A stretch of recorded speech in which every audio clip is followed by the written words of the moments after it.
అడిగితే ఆయన ఈ నైమిషారణ్యం యొక్క వైభవం గురించి మాట్లాడాడు.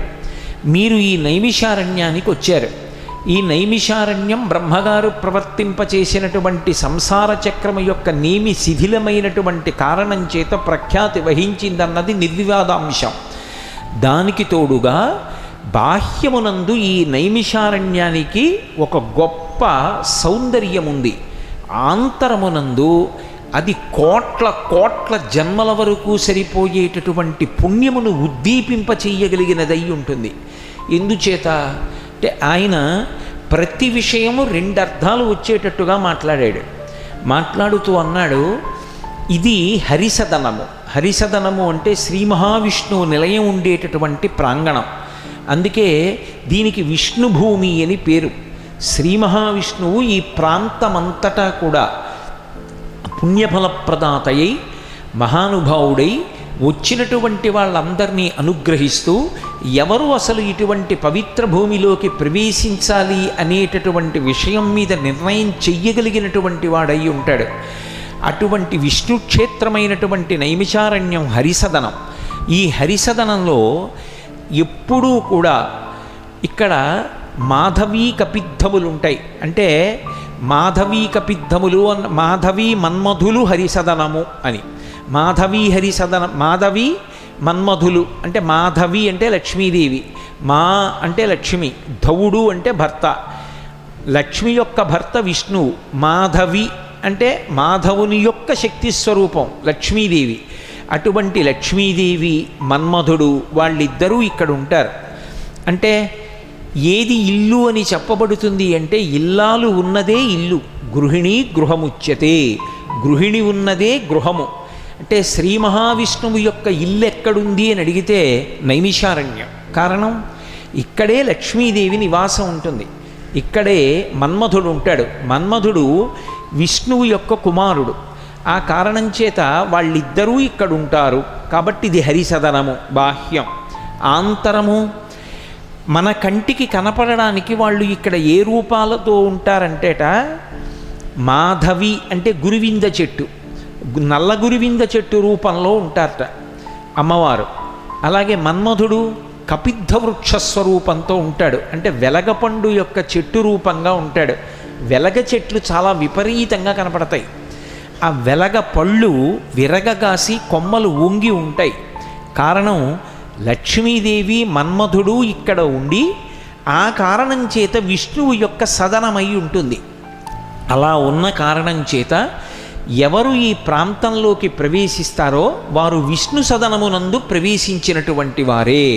విష్ణువు యొక్క ఇంట్లోకి ఈ మాంస శరీరంతో వెళ్ళడం అంటే తేలికైన విషయమా? నైమిషారణ్యంలోకి ఎవరు ప్రవేశిస్తున్నారో వాళ్ళు హరిసదనంలోకి ప్రవేశిస్తున్నారు అని గుర్తు.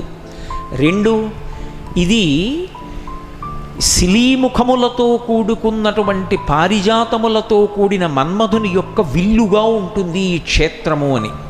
అంటే దాని అర్థం సురపొన్న పూలతో కూడినటువంటి చెట్ల యొక్క వాసనలతో గుబాళిస్తూ ఆ సురపొన్న పూల మీద వాలుతున్నటువంటి తుమ్మెదలు అవి చేసేటటువంటి ఝంకారములతో ఈ క్షేత్రమంతా నిండి ఉంటుంది. రెండు, ఆంతరముగా మన్మధుని చేతిలో చెరుకు విల్లు ఉంటే విషయ సుఖముల కోసం వెంపర్లాడతాడు. అదే మన్మధుని యొక్క అనుగ్రహం ఆ విల్లు లలితాపరాభట్టారిక చేతిలోకి వెళ్ళిందనుకోండి, ఆ విషయ సుఖముల కొరకు కాకుండా భక్తి అనేటటువంటి మకరందపానం చేయడం కోసమని భక్తితో కూడినటువంటి జీవనం కలగడానికి కారణమవుతుంది. ఈ ప్రాంతమంతా ఎక్కడ చూడండి కదంబ వృక్షాలు వేప వృక్షాలతో ఉంటుంది. వేప చెట్టు కదంబ వృక్షం ఈ రెండూ కూడా సాక్షాత్ పరదేవతా స్వరూపాలు. అందుకే ఎవరు ఈ ప్రాంతంలోకి ప్రవేశిస్తారో అటువంటి వారందరికీ కూడా కొన్ని కోట్ల జన్మలుగా వెంట తగిలి వస్తున్నటువంటి దుర్వాసనా బలం ఏదుంటుందో అది పోయి భక్తి కలగడానికి జీవితంలో అవకాశం కలుగుతుంది అని. అలాగే ఇది నారాయణ స్థానమై ఉంటుంది. నారాయణ స్థానము కనుక ఇక్కడ ఉపాసన చేసేటటువంటి వాళ్ళు ఎవరు ఉంటారు అంటే హంస, భరద్వాజ, కౌశిక, తిత్తిరి మొదలైనటువంటి మహర్షులు సేవిస్తుండగా శ్రీమన్నారాయణుడు కూర్చుని ఉంటాట. వాళ్ళు దర్శనమిచ్చినంత మాత్రం చేత మనలో ఉన్నటువంటి అజ్ఞానాన్ని పోగొట్టగలిగినటువంటి వాళ్ళు. అందులో మొదటిది నీలకంఠుడు. నీలకంఠుని చేత పరివేష్టింపబడినటువంటి నారాయణుడు. 2 హంసలు. హంస మనం సారస్వతంలో వర్ణించడమే తప్ప అసలు నిజంగా హంస ఇలా ఉంటుంది అని భౌతికంగా దర్శనం చేయడం కుదరదు. అటువంటి హంసలు తిరిగాడేటటువంటి ప్రదేశము అని. అలాగే ఇక్కడ భరద్వాజ, తిత్తిరి మొదలైనటువంటి మహర్షులు తిరుగాడుతూ ఉంటారు. ఎప్పుడూ వాళ్ళు శ్రీమన్నారాయణుని యొక్క సాకార స్వరూపాన్ని ఉపాసన చేస్తూ ఆయన కూర్చుని ఉండగా ఆయన పాదాల దగ్గర కూర్చుని నిరంతరము ఆయన నుండి జ్ఞానాన్ని పొందుతూ ఉంటారు. అందుకే బాహ్యమునందు అటువంటి స్థితిని పొందినటువంటి భూమి పైకి మన మాంసనేత్రానికి కనపడకపోవచ్చు. నారాయణమూర్తి, భరద్వాజుడు మొదలైనటువంటి వాళ్ళు కంటికి కనపడకపోవచ్చు, కానీ ఒక్కొక్క పుణ్యాత్ముడికి కనపడచ్చు. వారు తిరుగాడుతున్నటువంటి భూమి కనుక, వారి పదఘట్టన జరిగినటువంటి నేల కనుక, ఇటువంటి నేలని మళ్ళీ మన కాలుతో కూడా తొక్కగలగడం కొన్ని కోట్ల జన్మల యొక్క సుకృతం ఉంటే తప్ప నైమిషారణ్యంలోకి ప్రవేశించి వారు తిరుగాడిన భూమిలో తాను కూడా తిరుగాడలేడు అని. బాహ్యములో సౌందర్యాన్ని చూస్తే ఇక్కడ హంసలు తిరుగాడుతుంటాయి. హంసలంటే పక్షులు కాదు. ఇక్కడ ఉండేటటువంటి పెద్ద పెద్ద కొండ చర్యలలో, పర్వత గుహలలో హంసలు నివాసం చేస్తూ ఉంటారు. హంసలు అంటే వివేకంతో ఉంటారు. ఏది సత్యము, ఏది అసత్యము, ఏది సారము, ఏది అసారము అన్నదానిని గుర్తించి జగత్తుని బ్రహ్మాన్ని విడదీసి జగత్తుని విడిచిపెట్టి నిరంతరము బ్రహ్మమును ఉపాసన చేస్తుంటారు. తమలో తాము రమిస్తూ ఒక ఆసనంలో కూర్చునుంటే కొన్ని సంవత్సరముల పాటు అదే ఆసనంలో ఉండిపోయి భగవంతుని యొక్క ధ్యాననిష్టలో సమాధిలో ఉండేటటువంటి గొప్ప గొప్ప హంసలు ఈ ప్రాంతంలో తిరుగాడుతూ ఉంటారు అని. అలాగే ఇక్కడ మహర్షులు తిరుగుతూ ఉంటారు. బాహ్యంలో చూస్తే దీని అందం, నెమళ్ళు వర్షాకాలం వచ్చి వేసవికాలం వెళ్ళిపోతుంటే నల్లటి మేఘములు ఆకాశమంతా ఆవరించి మెరుపులు వచ్చి వర్షపు చినుకులు పడుతుంటే పింఛములు విప్పి నృత్యం చేస్తూ ఉంటాయి. అలాగే భరద్వాజ, తిత్తిరి పైకి ఋషులు, ఆంతరమునందు గుడ్లగూబలు, తీతువలు వంటి పక్షులతోటి రాత్రి అయ్యేటప్పటికీ పెద్ద కిలకిలారావములతో ఈ అరణ్యమంతా నిండిపోయి ఉంటుంది. అలాగే ఉద్ధతితో కూడుకున్నటువంటి రాక్షసుల యొక్క సమాహార స్వరూపమా అనబడేటటువంటి మురాసురుని గృహం ఎలా ఉంటుందో నైమిషారణ్యం అలా ఉంటుంది అని. మురాసురుడు అంటే మురా అనబడేటటువంటి రాక్షసికి జన్మించినటువంటి వాడు. ఆయన ఎవరి చేత చంపబడ్డాడు అంటే మురారి. అరి అంటే శత్రువు, శ్రీ మహావిష్ణువు చేత సంహరింపబడ్డాడు. ఆ మురాసురుడు, మురాసురుని యొక్క సైన్యము మురారి అయినటువంటి విష్ణువుతో సంకుల సమరం చేసినప్పుడు ఆ మురారిగా నిలబడినటువంటి విష్ణు భగవానుడు ఎవరున్నాడో ఆయన నిలబడినటువంటి ప్రాంగణం బాహ్యం. ఆంతరమునందు చూస్తే ఈ క్షేత్రమునకు ఒక విశేషం. ఇందులో ఉద్ధతి కలిగినటువంటి రాక్షస స్వరూపములు అన్నప్పుడు వెదురు, అలాగే బలురక్కసి, ఉమ్మెత్త మొదలైనటువంటి విశేషమైనటువంటి వృక్షములతో కూడుకుని తపస్సుకి యోగ్యమైనటువంటి ప్రదేశమై ఉంటుంది. అంత గొప్ప చెట్లతో కూడుకున్నటువంటి ప్రదేశం ఇది. నరసింహుడు వచ్చి ఒక చోట కూర్చుంటే ఎలా ఉంటుందో ఆ రూపాన్ని ఒక భూమిగా భావన చేస్తే అదే నైమిషారణ్యము అని వర్ణించారు. ఎందుచేత అంటే ఎక్కడైనా సరే నరసింహస్వామి కూర్చున్నారు అనేటప్పటికీ మొట్టమొదట చెప్పబడేటటువంటి విశేషణాలు 2. కరజ కేసరములు అంటారు. కేసరము అంటే పై శరీరం సింహంలా ఉంటుంది కాబట్టి పెద్ద జూలుతో ఉంటాడు. కరజ అంటే హిరణ్యకశిపుని సంహరించాలి కాబట్టి కర్ర అంటే చెయ్యి, జ అంటే పుట్టినవి, పెరుగుతూ ఉంటాయి, ఖండించేస్తే మళ్ళీ పుట్టి మళ్ళీ పెరుగుతూ ఉంటాయి గోళ్ళు. కరజ కేసరములతో కూడుకున్నటువంటి నరసింహుడు వచ్చి కూర్చుంటే సాకారంగా ఆ రూపాన్ని దర్శనం చేయడం అనితర సాధ్యం, అదంత తేలిక విషయం కాదు. కానీ ఆయనే ఒక భూస్వరూపాన్ని పొందితే అదే నరసింహక్షేత్రం, అదే నైమిషారణ్యం. ఎందుచేత అంటే ఇక్కడ కరజములు కేసరములు ఉంటాయి, వృక్షస్వరూపంగా ఉంటాయి. ఏ విధంగా అంటే ఇక్కడ పొన్న చెట్లు కానుగ చెట్లు చాలా విశేషంగా కనపడతాయి. ఆ రెండు చెట్లు ఉన్న కారణం చేత ఇది సాక్షాత్ నరసింహస్వరూపమై ఉంటుంది. కేవలము విష్ణు క్షేత్రంగా ప్రకాశించడం కాదు, ఇది చతుర్ముఖ బ్రహ్మగారి యొక్క స్థానమై ఉంటుంది. అందుకే జ్ఞానము కోరుకున్న వారందరూ కూడా నైమిషారణ్యంలోకి ప్రవేశిస్తారు. అందుకే శారదాన్వితమైనటువంటి బ్రహ్మ యొక్క సదనము అన్నారు.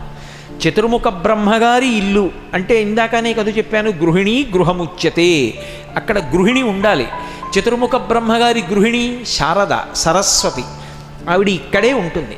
ఏ రూపంతో ఉంటుంది అంటే ఏడాకుల అరటి చెట్టు రూపంలో ఉంటుందిట. ఏడాకుల అరటి చెట్ల రూపంలో ఈ నైమిషారణ్యం అంతటా కనపడుతుంది. ఎక్కడ అవి కనపడ్డాయో అక్కడ అది సరస్వతీ స్వరూపంగా ప్రకాశిస్తోంది అని. అందుచేతనే ఇది బ్రహ్మసదనము అన్నారు. కాదు కాదు, ఇది అసలు యజ్ఞోపవీతం వేసుకున్న వాళ్ళందరూ ఏ గాయత్రి మహామంత్రం 3 కాలముల యందు చేస్తారో, ఏ గాయత్రిని గానం చేస్తారో అటువంటి గాయత్రి యొక్క వైభవమంతా, ఆ గాయత్రి స్థానమంతా ఈ నైమిషారణ్యమే అన్నారు. ఎందుకని? చండ్ర చెట్టు రూపంలో ఉంటుంది ఇక్కడ అని. చండ్ర చెట్టు రూపంలో గాయత్రీ పరదేవత ఈ నైమిషారణ్యమంతటా విస్తరించి ఉంటుంది అని. కాబట్టి ఇది గాయత్రీ సదనము, శారదాన్వితమైనటువంటి బ్రహ్మసదనము. కాదు కాదు, ఇది సాంబ సదాశివుని యొక్క సభామంటపము అన్నారు.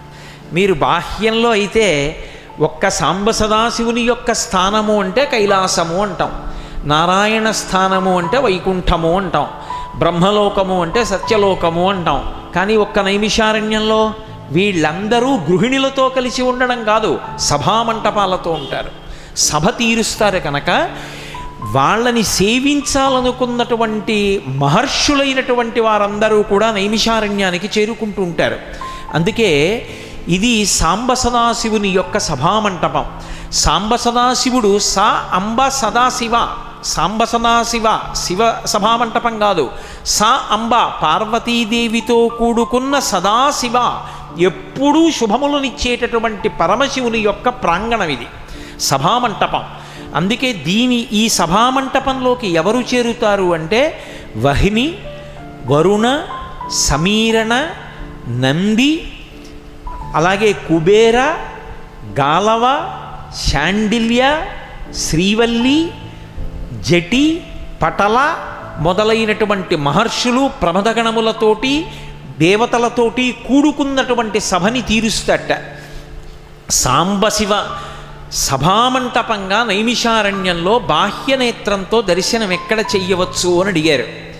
ఎక్కడ చెయ్యవచ్చు అంటే చిత్రమూల అనబడేటటువంటి వృక్షం, దాని పక్కనే మళ్ళీ ఉలిమురి అనబడేటటువంటి వృక్షం, దాని ప్రక్కనే ఆ సమీరణ అంటే వాయుదేవుడు, వాయుదేవునికి ప్రతీకగా ఉంటుంది. కాబట్టి మరువము మనం పూలదండల్లో కట్టి అల్లుతూ ఉంటారు.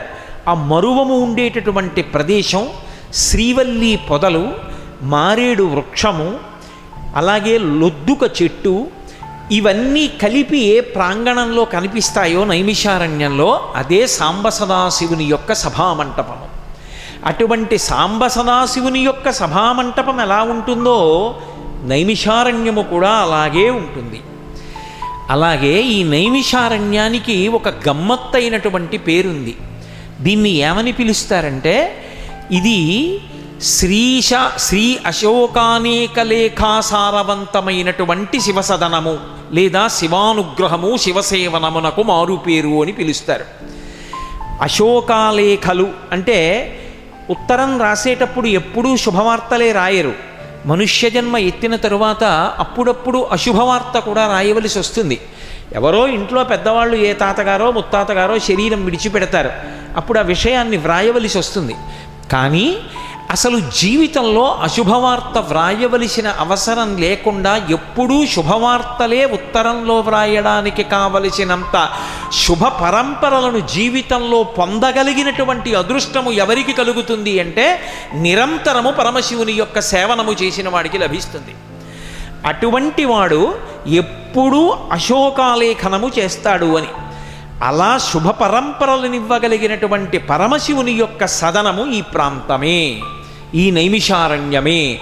అంటే ఎవరు నైమిషంలోకి ప్రవేశిస్తారో వారికి వెంట తరువుకుని వస్తున్నటువంటి అశుభములు తొలగి శుభములు ప్రవర్తిస్తాయి అని అంత గొప్ప ప్రాంగణముగా కీర్తింపబడింది.